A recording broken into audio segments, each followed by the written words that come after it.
자, 주연절 두 번째 주일을 맞이합니다. 주연절은 예수님께서 성탄하신 이후에 이제 메시아로서의 사명을 감당하려고 세상에 다시 나타나셨다라고 하는 뜻이고, 그것을 기념하는 절기입니다. 특별히 이 주연절에는 예수님께서 사람으로 겪으신 일들, 그것을 강조하면서 그것이 우리가 인생을 살아가면서 또한 예수님을 따라서 체험하게 될 일이다 라고 하는 것을 함께 배우는 그러한 절기입니다. 지난 주일에는 우리가 한 점 죄 없으신 예수님께서 죄인들이 죄를 씻기 위해 받는 세례를 받는 사건을 함께 묵상하셨습니다. 예수님은 왜 세례를 받으셨을까? 예수님은 왜 세례 요한에게 세례를 받으셨을까? 이 질문을 드렸습니다. 예수님이 세례를 받으신 이유는 이제 세례를 통해서 무슨 일이 일어나는가 하는 것을 우리들에게 알려주기 위함이었다 그랬는데, 세례, 즉 신앙생활, 예수님을 믿는 삶을 살아가는 일의 상징적인 출발점이죠. 그것은 바로 그 세례를 받을 때 하늘이 우리 앞에 새롭게 열리고 하나님의 성령이 우리에게 내려앉으면서, 그리고 하나님께서 우리를 향해서 내가 너를 사랑한다, 내가 너 때문에 기쁘다라고 하는 사랑의 고백을 들려주시는 사건임을 우리가 함께 보았습니다. 이것은 우리 일생에 있어서 왜 신앙생활이 필요하냐 하는 것을 알려주는 말씀이기도 합니다. 신앙생활을 시작할 때 우리에게는 새로운 인생이 시작이 됩니다. 우리가 그 새로운 인생을 갈 수 있도록 하나님의 성령이 우리에게 임하십니다. 그리고 힘들고 지칠 때마다 끊임없이 하나님께서 내가 너를 좋아한다, 내가 너를 기뻐한다, 내가 너를 사랑한다 하는 고백을 들려주는 그러한 출발점이기 때문에 그렇습니다. 그래서 사실 예수를 믿는 삶, 신앙생활이라고 하는 것이 쉽지만은 않죠. 사회 속에서 번거로운 일도 많고 때로는 예수 믿는 일 때문에 힘겨운 일도 많은 것이 사실입니다만, 그래도 신앙생활의 와중에서는 늘 하나님께서 친히 돌보시고 하나님께서 친히 힘주시고 하나님께서 끊임없이 내가 너를 사랑한다, 내가 너 때문에 기쁘다 라고 격려하고 후원하시는 그러한 여정임을 우리가 꼭 기억하시고 믿음의 삶을 포기하지 마시고 계속해서 달려가시기를 바랍니다. 그런데 예수님을 믿는다는 것, 그것은 거기에서 끝나지 않습니다. 주현절은 우리에게 또 다른 의미로 우리들을 인도하는 그러한 역사를 보입니다. 하나님의 격려와 후원, 돌보심과 인도하심은 우리 삶이 새로운 단계로 나아가는 중요한 출발점이지만 우리는 거기에서 머물 수가 없음을 예수님께서 친히 보여주셨습니다. 예수님도 그렇게 변화하셨습니다. 우리는 생각하기에 예수님께서 메시아로 이 땅에 사람의 몸을 입으셨지만 메시아로 오셨으니까 그냥 잘 숨어 계시다가 30살 됐을 때 딱 나타나서 신적인 능력을 발휘하고 기적을 행하고 하늘의 말씀을 전하고 이렇게 생각을 하실 수 있지만, 복음서가 전하는 모습을 잘 추정하면 그렇지 않습니다. 예수님도 하나님께서 준비를 하시고 철저하게 가르치시고 철저하게 하나님의 사람, 메시아로서 잘 훈련시키셨고 예수님은 그 길을 따라 자라나셨다라고 하는 것을 우리가 발견할 수 있습니다. 예수님의 성장 과정을 기록하는 유일한 복음서는 누가복음입니다. 누가복음은 예수님의 성장 과정과 관련해 중요한 한 구절을 우리들에게 던져줍니다. 누가복음 2장 52절입니다. 예수는 지혜와 키가 자라나며 하나님과 사람에게 더 사랑스러워 가시더라. 이 말씀을 잘 읽어보면, 혹은 잘못 읽으면 예수님이 저절로 잘 크셨구나 그렇게 생각하기가 쉽습니다. 또 하나님의 아들이니 오죽 잘 컸으려고, 누가 특별히 하지 않아도 그냥 잘 컸을 거야, 이런 짐작을 할 수 있는데 그게 아닙니다. 물론 성서적인 자료와 근거가 불충분하니 그렇게도 생각을 하는 것도 무리는 아닙니다만, 유대인들, 성경이 출발했던 그 유대인 성경학자들이 복음서를 보면서 캐치해낸 것에 따르면 예수님은 그냥 30년 동안 아버지 밑에서 목수하다가 그렇게 그냥 30살 돼서 뿅 하고 나타난 것이 아니다는 것을 증언합니다. 유대인 성경학자들이 밝혀놓은 바에 따르면 예수님은 아주 어릴 때부터 철저하게 랍비의 교육을 받으며 랍비로 자라났고 랍비로 활동을 했다는 것을 보여줍니다. 그 증거 중에 하나가 누가가 기록하는 예수님이 12살, 즉 유대인의 성인식을 치르러 예루살렘 성전에 갔을 때 예루살렘 성전에서 성경학자들, 율법학자들, 서기관들과 함께 성경을 토론하는데 모든 사람들을 놀래키게 만드는 그러한 어마어마한 성경 지식과 성경에 대한 해박한 관을 가지고 있었음을 보여준 것이 그 증거의 하나입니다. 또 유대인 성경학자들은 예수님께서 입으셨던 복장에도 주목합니다. 그런 사건 기억하시죠? 12해 동안 손이 말라있는 사람이 여인이 아주 복잡한 무리들 속에서 어떻게든 예수님의 능력을 받고자 손을 뻗어서 그 무리 속에서 예수님의 옷가를 만지고 나음을 입은 기적 사건이 있습니다. 그러니까 우리 성경에는 옷가라고 되어 있는데 유대인의 성경에는 옷의 술 이렇게 되어 있습니다. 옷의 술. 그 옷에 술이 달린 겉옷을 입는 사람은 랍비들이나 제사장만 입는 것이었습니다. 거기에서 예수님은 랍비였다. 또 성경의 여러 군데서 예수님을 랍비여 혹은 라보니여라고 부르는 그러한 호칭이 등장하기도 합니다. 이런 것들을 봤을 때 예수님께서는 어려서부터 랍비로 성경을 공부하면서 외우면서 그렇게 자라나셨고 메시아로서 훈련받는 자라나는 양육의 과정이 있었다라고 하는 것을 우리가 놓쳐서는 안 될 것입니다. 하나님께서는 예수님을 성탄하게 하셨을 뿐만 아니라 예수님을 메시아로 택하시고 훈련시키시고 자라도록 인도하셨다라고 하는 것이 중요합니다. 이것을 증명하는 구절이 오늘 우리가 봉독한 이사야 49장의 말씀입니다. 이사야서는 메시아가 오실 것이다, 탄생할 것이다, 사람의 몸을 입고 오실 것이다, 이름이 임마누엘이라 하리라, 예수라 하리라, 이런 메시아의 탄생과 관련한 예언을 700년 전부터 했던 성경으로 유명합니다. 근데 이사야는 그것만이 아니에요. 예수님이 왜 오셨는가, 왜 오시는가, 메시아는 어떤 과정을 통해서 무슨 사명을 갖고 오시는가 하는 것도 함께 예언합니다. 이스라엘과 유대가 아수르와 바벨론에게 멸망하고 결국은 바벨론의 포로가 되어서 70년 동안 식민지 생활을 하던 시절이 있었습니다.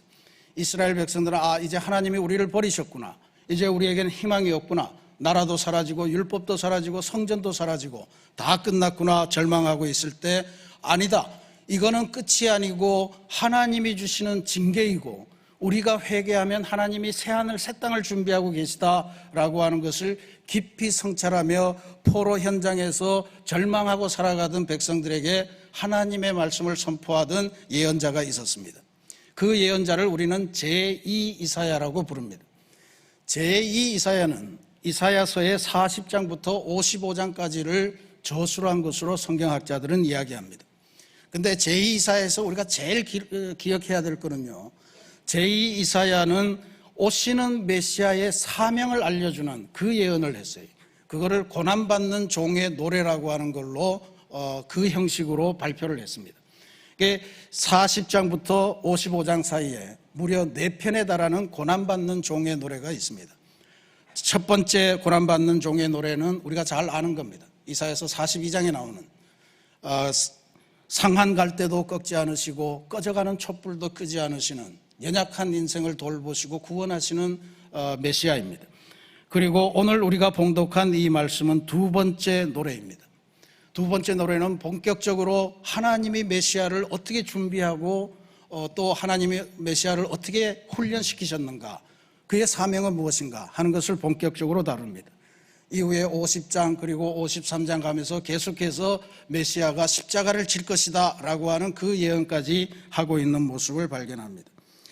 오늘 본문에 나타나는 이 고난받는 종은 자신의 노래를 통해서 하나님께서 자신, 즉 메시아를 어떻게 준비하셨고 훈련시키셨는가 하는 것을 고백합니다. 첫 번째로 그가 고백하는 것은 하나님께서는 아주 일찍부터 내가 하나님을 알기 이전부터 하나님이 나를 택하셨다라고 하는 고백을 합니다. 하나님의 고난받는 종은 이미 그가 어머니의 뱃속에 있을 때부터 하나님께서 그를 택하셨고 그의 이름을 기억하셨다, 그렇게 고백합니다.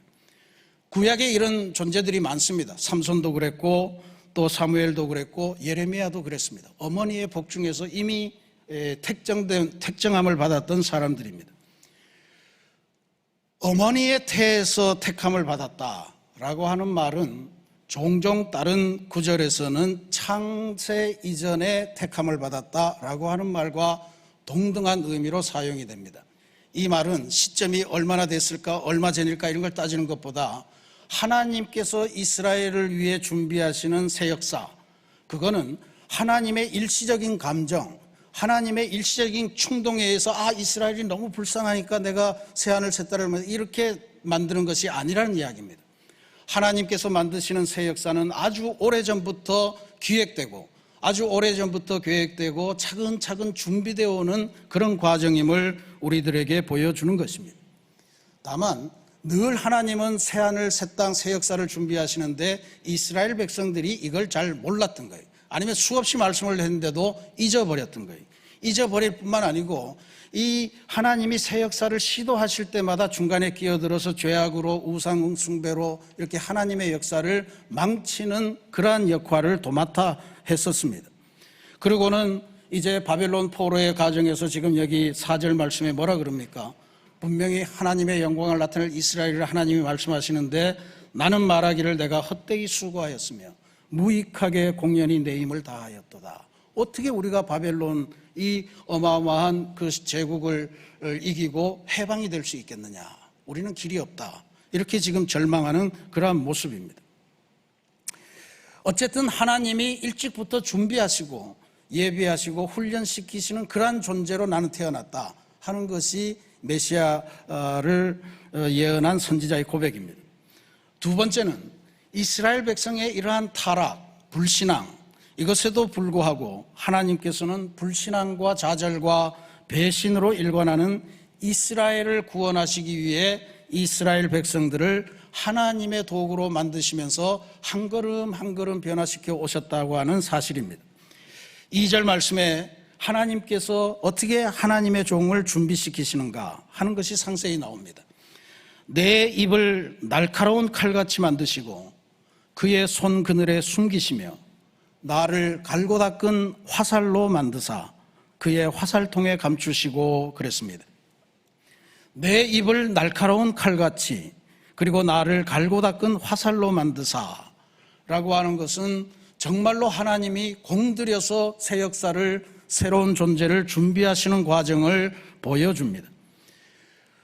바울은 하나님께서 연단하시는 과정을 김나조라고 하는 헬라어를 통해서 표현한 바 있습니다. 오늘날 우리가 피트니스 클럽을 다른 말로 할 때 나는 짐에 갑니다. 짐에 운동하러 갑니다. GYM 이 말을 쓰는데 그게 바로 김나조에서 파생된 그런 글자입니다. 독일의 교육 과정을 보면 초중등학교 과정을 김나지움이라고 이렇게 부르는데 그것은 독일에서 공부한 사람들 이야기 들어보면 독일 교육 과정은 우리하고는 많이 다르죠. 앉아서 공부하는 시간보다는 서서 돌아다니고 캠핑하고 이런 공동체 생활이 굉장히 많다는 거예요. 그래서 배운 지식을 몸으로 체득하도록 훈련하는 과정이 바로 김나지움이다.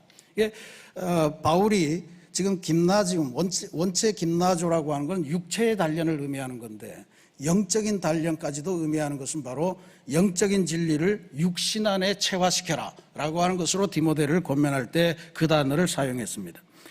우리말에도 좋은 말이 있죠. 벼린다라고 하는 말입니다. 버리다가 아니고요. 벼린다. 벼린다라고 하는 것은 뭔가 뭉툭하고 투박스러운 것을 아주 날카롭고 매끈한 것으로 변화시키는 과정을 벼린다 이렇게 표현을 합니다. 때로는 불에 담구어서 철 같은 것을 날카롭게 만들고 또 어떤 나무 같은 것은 뭉툭한 것을 칼로 베어서 그렇게 뾰족하게 쓸모있게 만드는 그런 과정을 의미합니다. 비단 물질만이 아니고 사람이 정신과 마음을 한 곳에 집중해서 뭔가 목표를 향해서 달려가는 그 과정을 할 때 이것을 별이다라고 하는 말을 쓰기도 합니다. 아주 좋은 말이죠. 하나님께서 아주 형편없이 늘 배신하고 늘 범죄하고 늘 양다리 걸치고 곁눈질하는 이스라엘 백성을 하나님의 도구로 벼려오시는 과정이 있었다. 그 중에 내가 포함이 되었다라고 하는 것을 지금 이 예언자가 고백하고 있는 거예요.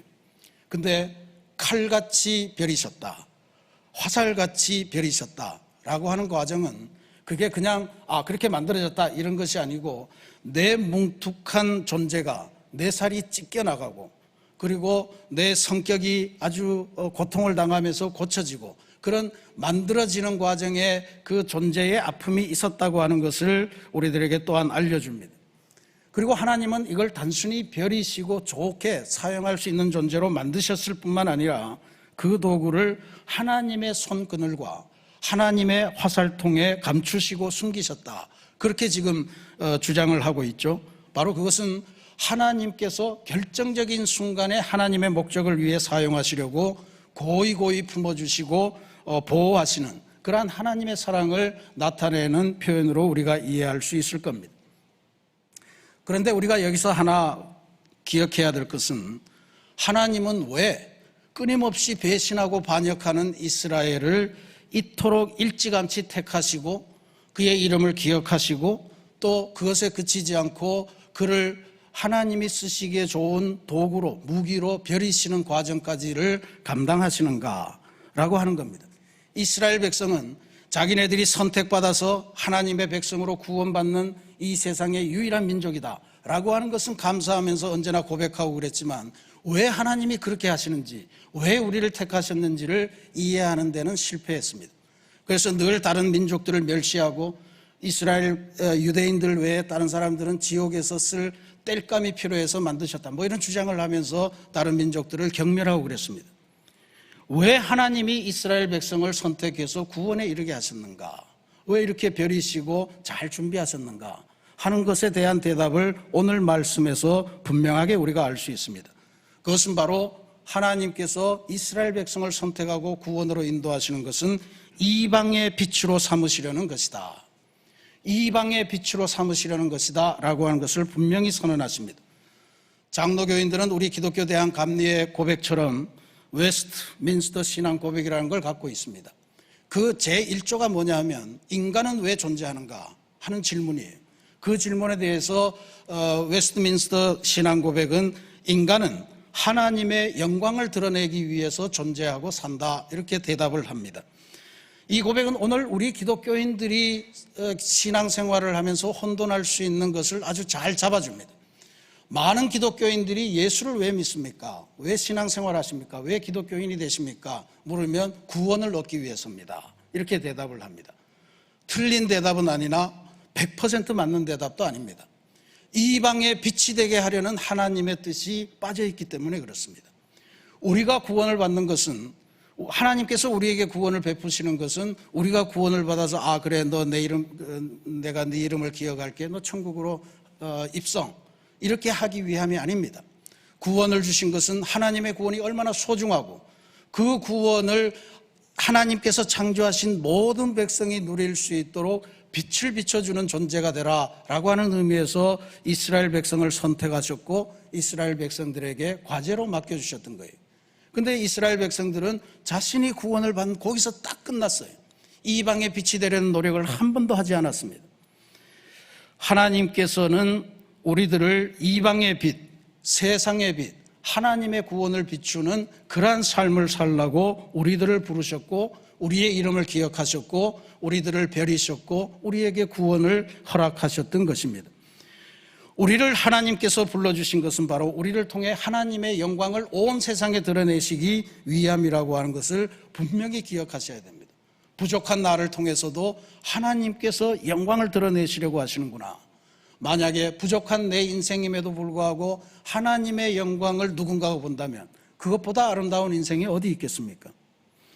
그러니 하나님의 영광을 위해서, 세상에 빛이 되기 위해서 하나님이 부르신 사실을 기억하고 하나님을 찬양하며 하나님의 구원의 진리를 선포하며 그렇게 아름다운 삶을 살아가시기를 부탁드립니다. 많은 선지자들이 부름을 받을 때 그런 변명을 했습니다. 저는 연약합니다. 저는 능력이 없습니다. 저는 배운 게 없습니다. 저는 말을 할 줄 모릅니다. 저는 어립니다. 저는 늙었습니다. 그건 다 우리 사정입니다. 하나님의 능력을 무시한 우리들의 발언이에요. 하나님께 들리기만 하면 어떤 존재더라도, 우리가 어떤 처지더라도 하나님은 필요에 따라서 사용하시는 하나님이심을 기억하시기 바랍니다. 감당할 수 있는, 하나님의 일을 할 수 있는 힘을, 적절한 힘, 필요한 힘을 우리들에게 공급하여 주실 줄로 믿습니다. 심지어 연약하고 뭉툭하고 아무짝에도 쓸모없는 우리를 날카로운 입으로 만드시고, 그리고 갈고 닦은 화살처럼 만드셔서 하나님의 중요한 무기 보관소에 보관하시겠다는 거 아닙니까? 사랑하는 우리 새신교회 성도 여러분, 지금 우리의 처지가 어떠하든 우리는 모두 하나님의 영광을 위하여 하나님께서 일찍 선택해 주셨고, 우리의 이름을 기억해 주시고 계시고, 또 하나님의 훌륭한 도구가 되도록 지금도 벼리고 계신 존재임을 명심하시기 바랍니다. 우리가 기도할 때, 우리의 직업 생활을 할 때, 우리가 공부를 할 때, 우리가 사회생활을 할 때, 모든 우리들의 삶을 통해서, 심지어 연약한 나의 인생의 투병의 현장, 실패의 현장, 절망의 현장, 그 속에서도 하나님의 영광이 드러나시게 하실 줄로 믿으시기를 바랍니다. 그러니 이제 근심 걱정 주님께 내려두고 하나님의 영광을 위하여 다시 한번 일어나시는 2023년을 맞으시기를 부탁드립니다. 오늘 특별히 우리 새신교회는 새로운 집사님과 권사님을 임명하는 귀한 예식을 가졌습니다. 또 앞으로도 속장님도 임명하고 교사도 임명하고 또 우리 이미 찬양대원도 임명을 했습니다만 여러 일꾼들을 새롭게 임명하며 새해를 맞을 겁니다.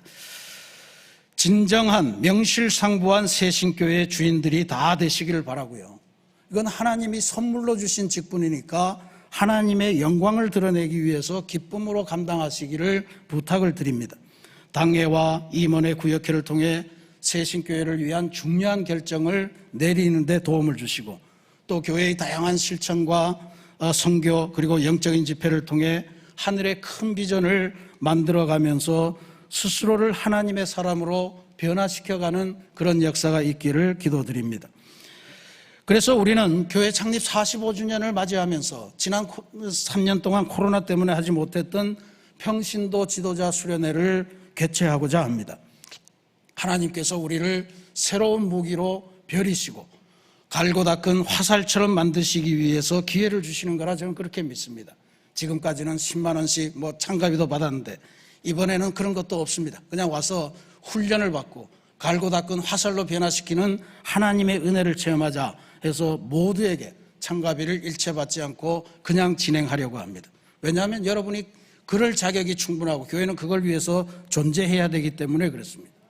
바라기는 이번 수련회를 통해서 하나님께서 우리의 입을 날카로운 칼같이 만들어주시고 우리를 그의 손그늘에 숨겨주시며 우리를 갈고 닦은 화살로 만드셔서 주님의 화살통에 감추어 주시고 하나님께서 친히 말씀하시기를 너는 나의 종이요 내 영광을 내 속에서 나타낼 하나님의 백성 이스라엘이라 하는 그러한 하나님의 음성을 듣고 새로운 사명을 가진 새로운 인생으로 거듭나시는 2023년을 보내시기를 주님의 이름으로 축원합니다. 같이 기도하겠습니다.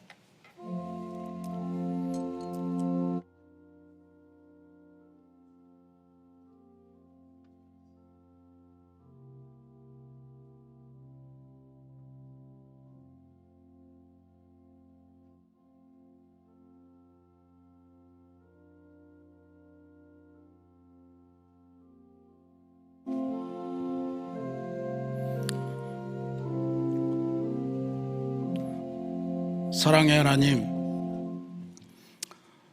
주님께서 메시아로 현현하신 주연절을 통해서 주님께서는 우리 연약한 인생이 하나님의 사람으로 변화되기 위해 걸어가야 될 길을 몸소 보여주신 귀한 사역을 펼치셨음을 고백하며 감사드립니다.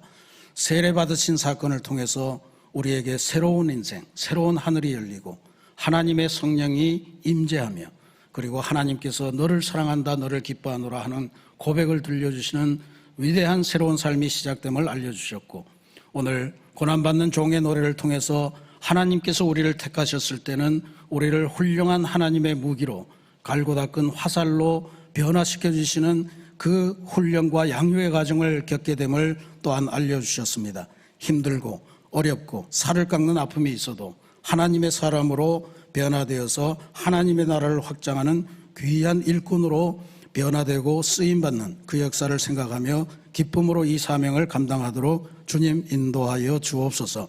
그리하여 온 세상에 하나님의 소망을 전하고 하나님의 구원을 전파하며 하나님 나라의 새 역사를 만들어가는 귀한 일꾼 되게 역사하여 주옵소서. 예수님의 이름으로 감사기도 드립니다. 아멘.